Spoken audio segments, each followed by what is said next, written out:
Litre পানি স্বচ্ছ পরিষ্কার পানি পাহাড়ের গা থেকে ফুটে ফুটে বেরিয়ে আসছে মানুষের উপকারের জন্য। হিমালয়ের গায়ে এইরকম ঝর্ণাগুলো এখান থেকে শুরু করে পানির পর্বতমালা পর্যন্ত বিস্তীর্ণ এলাকার ভেতরে কাছাকাছি 200টা ঝর্ণা আছে। 200টা, যেটা নেপালের অংশে পড়ছে একটা ঝর্ণা, সেই ঝর্ণাটা থেকে নদী প্রবাহিত হয়েছে। আর ওই নদীটারই নাম হচ্ছে কি কোশি নদী, যে নদীটা জীবনে কখনো মরে না। তাহলে আল্লাহ রাব্বুল আলামিন পানীয় যেটা আমাদের সেবনযোগ্য সেগুলোকে কয় জায়গাতে খাজানা করেছেন? একটা মাটির তলাতে করেছেন, আর একটা করেছেন আমাদের পুকুরে, যেগুলো সব সময় আমরা পান করি না, আর একগুলো করেছেন নদীতে, যেগুলো সব সময় আমরা পান করি না। আর পানীয় যোগ্য পানি আল্লাহ রাব্বুল আলামিন মাটির তলাতে রেখেছেন, আর আরেকগুলোকে রেখেছেন কোথায়? বরফ বানিয়ে দক্ষিণ মেরুতে যাবেন আর উত্তর মেরুতে যাবেন, কোটি কোটি কোটি কোটি মিলিয়ন মিলিয়ন মন পানিকে আল্লাহ তাআলা বরফ আকারে জমিয়ে রেখেছেন। নেট খুলনার চোখে দেখুন কত পানি জমে জমে আছে, খুললেই বললেই পানি আপনার কাছে। রব্বুল আলামিন বলছেন আর একগুলো পানিকে আমি রেখেছি তোমাদের খেদমতের জন্য, তোমাদের সেবার জন্য। কি করে? জলীয় বাষ্প করে। জলীয় বাষ্প মানে কি?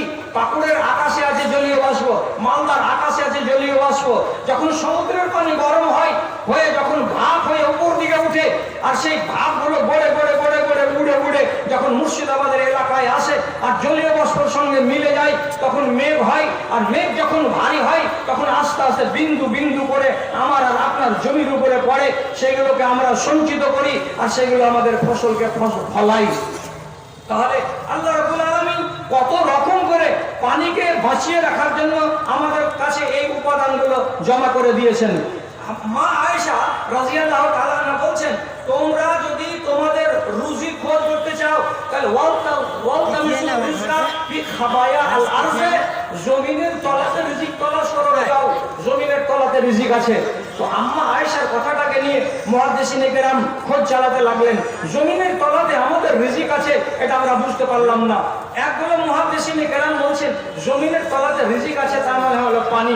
পাইপ বসাও, পানি বের করো, এটা এক নম্বর রিজিক তোমার জন্য। যদি জমিনের তলাতে খোঁজ লাগাও তাহলে সেখানে তোমাদের রিজিক আছে। কেমন রিজিক? যে চুনের ভান্ডার পাওয়া যাবে, যেই চুন না হলে আমাদের সংসার চলে না। পানির নিচে, জমিনের নিচে যদি আমি খোঁজ লাগাই, পেট্রোল পাওয়া যাবে, ডিজেল পাওয়া যাবে, জমিনের নিচে তামা পাওয়া যাবে, দস্তা পাওয়া যাবে। তাহলে আল্লাহ রাব্বুল আলামিন জমিনের বাইরে যতগুলো মাল রেখেছেন তার চাইতে বেশি মাল জমিনের ভেতরে রেখেছেন। এবং এই কথা কোরআনে আল্লাহ তাআলা বলেছেন, ওয়া আখরাজাতিল আরদু আসকালাহা, যখন কিয়ামত কাছে আসবে কোটি কোটি মন সোনা আর তামা আর চাঁদি আর জওয়াহেরাত জমিনের বুক থেকে চিরে বাইরে বেরিয়ে চলে আসবে, সেগুলোকে কুড়াবার কোনো লোক হবে না। আম্মা আয়েশা বলছেন, মাটির তলায় ঢুকাও আর ঢুকে রিজিক তালাশ করো। তার একটা মানে হলো কি? মিষ্টি পানি খোঁজ করো, আর মিষ্টি পানি বের করো কোনখান থেকে? তো পানি মাটির তলা থেকে বের করো। তাহলে এই নিয়ামত, এইবার আপনি বলুন, যেই নিয়ামত না হলে আমাদের ফসল ফলবে না, যেই নিয়ামত না হলে আমরা বাঁচবো না, যে নিয়ামত না হলে আমাদের পশু পাখি একটাও বাঁচবে না, যে নিয়ামত না হলে আল্লাহর ধরায় একটা ফসল যাবে না, এই বড় নিয়ামতটাকে আপনি কিভাবে নেবেন আর আমরা কিভাবে নিয়েছি? ভালো করে মুসলমান জাতি মনে রাখুন, আল্লাহ রাব্বুল আলামিন বলেছেন, দেখো তোমাদেরকে এই নিয়ামত আমি দিয়েছি বটে, কিন্তু ওয়া ইন্না আলা জিআবিন মিনহু লাকাদিরুন, তোমরা যদি পানির সঙ্গে ফাজলামি করো, তোমরা যদি পানির সঙ্গে রসিকতা করো আর পানির অপচয় করো, অপব্যবহার করো, তাহলে যে পানি তোমাকে অঢেল পরিমাণে আমি দিয়েছি, এই পানি তোমার কাছ থেকে আমাকে ছিনিয়ে নিতে 5টা মিনিট টাইম লাগবে না। পানির জন্য হাহাকার করে বেড়াবে। সময় সংক্ষিপ্ত, টাইমের দিকে দেখে কথা বলছি। এই সময়ের মধ্যে আর 2-4টা কথা হলো এই, আপনি জানেন পানির কত দাম আছে? আমরা চাচকি এলাকার লোক, পাকুড় এলাকার লোক পানির দাম বুঝি না।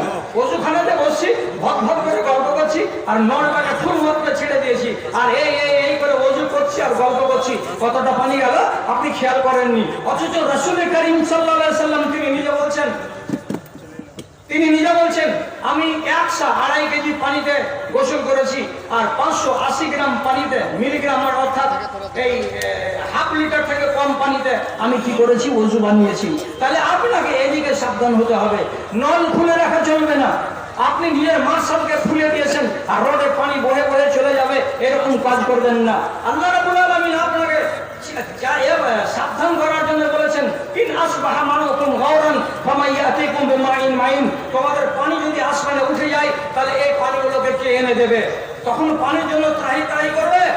আজকে সৌদি আরবের লোকেরা 2 রিয়ালে 1 বোতল পানি কিনে, আর আপনি 20 টাকাতে 1 বোতল পানি কিনেন, তাহলে আন্দাজ করুন ওদের কাছে পানির দাম কত আছে।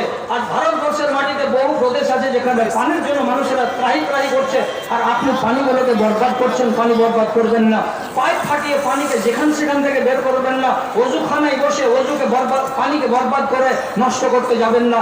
এইটা আপনাদের কাছে আজকের মতো সংক্ষিপ্ত আলোচনা। যেহেতু আমাদের সময়টা একটু ডিলে ভাবে গড়িয়ে যাচ্ছে, তার জন্য এই বরাদ্দ সময়ের ভেতরে আমি আমার বক্তব্যকে ইতি করে দিলাম। ভুল ত্রুটি হলে ক্ষমা করবেন।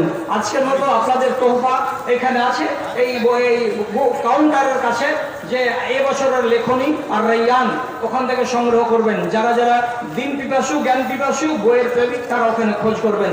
বেয়াদবি মা, আল্লাহ আপনাদের ভালো রাখেন, সুখে রাখেন। আসসালামু আলাইকুম ওয়া রাহমাতুল্লাহি ওয়া বারাকাতুহু।